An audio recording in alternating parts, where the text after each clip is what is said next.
তো অফিসিয়ালি আমরা চিঠি লিখেছেন। এখন ওইখানে আমাদের বাণিজ্য উপদেষ্টা আছেন, উনি 3 দিন আগে গেছেন, আজকেই কমার্স রেপ যাচ্ছে।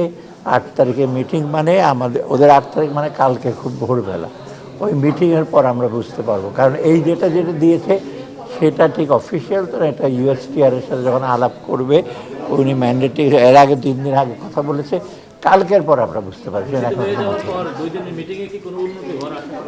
আমরা আশা করি ডেফিনেটলি, এবং আমরা যদি যাই হোক আমরা সেটার প্রেক্ষিতে আমরা আমাদের যে মেজাজগুলো আছে এগুলো আমরা নেব ফিরে আসার পরে। না, কারণ এখন বৈঠকটাতে কিন্তু মোটামুটি কিন্তু পজিটিভই। এই যে 6 তারিখ বোধহয় একটা মিটিং হয়েছে, মোটামুটি কিন্তু ভালো বিষয় আছে এখন। না না, এটা হলো একটা, তার প্রেসিডেন্ট দিয়েছে, কিন্তু 1 to 1 যখন নেগোসিয়েশনটা ঠিক হবে, চিঠি তো বহু আগে দিয়েছে 37%। এইটা আবার 14টা দেশের জন্য বলেছে একই, কিন্তু 1 to 1 নেগোসিয়েশন হবে, সেগুলি তো ইউএসটিআর এর সাথে কথা বলা ফাইনাল না। হ্যাঁ, এটা ভালো আছে।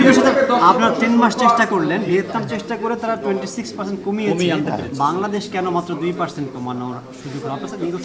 না না, নেগোসিয়েশন করতে, কারণ এটা ঠিক যে আমাদের ডেফিসিট মাত্র $5 বিলিয়ন, ভিয়েতনামের 125 বিলিয়ন। ওখানে কিন্তু ওরা মোটামুটি ওরা কনসেশন দিতে মানে ওদের রাজি হয়েছে, কিন্তু আমাদের এত কম ডেফিসিট, আমরা চেষ্টা করছি যে আমাদের এত কম ডেফিসিটে এত বড় এত শুল্ক দেওয়ার তো কোনো জাস্টিফিকেশন থাকে না। কিন্তু ওরা যেটা করছে ব্ল্যাঙ্কেট কতগুলো করে, চায়নার জন্য আলাদা, একেবারে চায়না একটা সিঙ্গেল হ্যান্ডেডলি ডিল করে ওরা, আর বাকি এটা দেশে করেছে, এটা 14টা দেশের একই বলেছে। আর 14 দেশের মধ্যে এখন আমরা এটা নেগোশিয়েট করবো।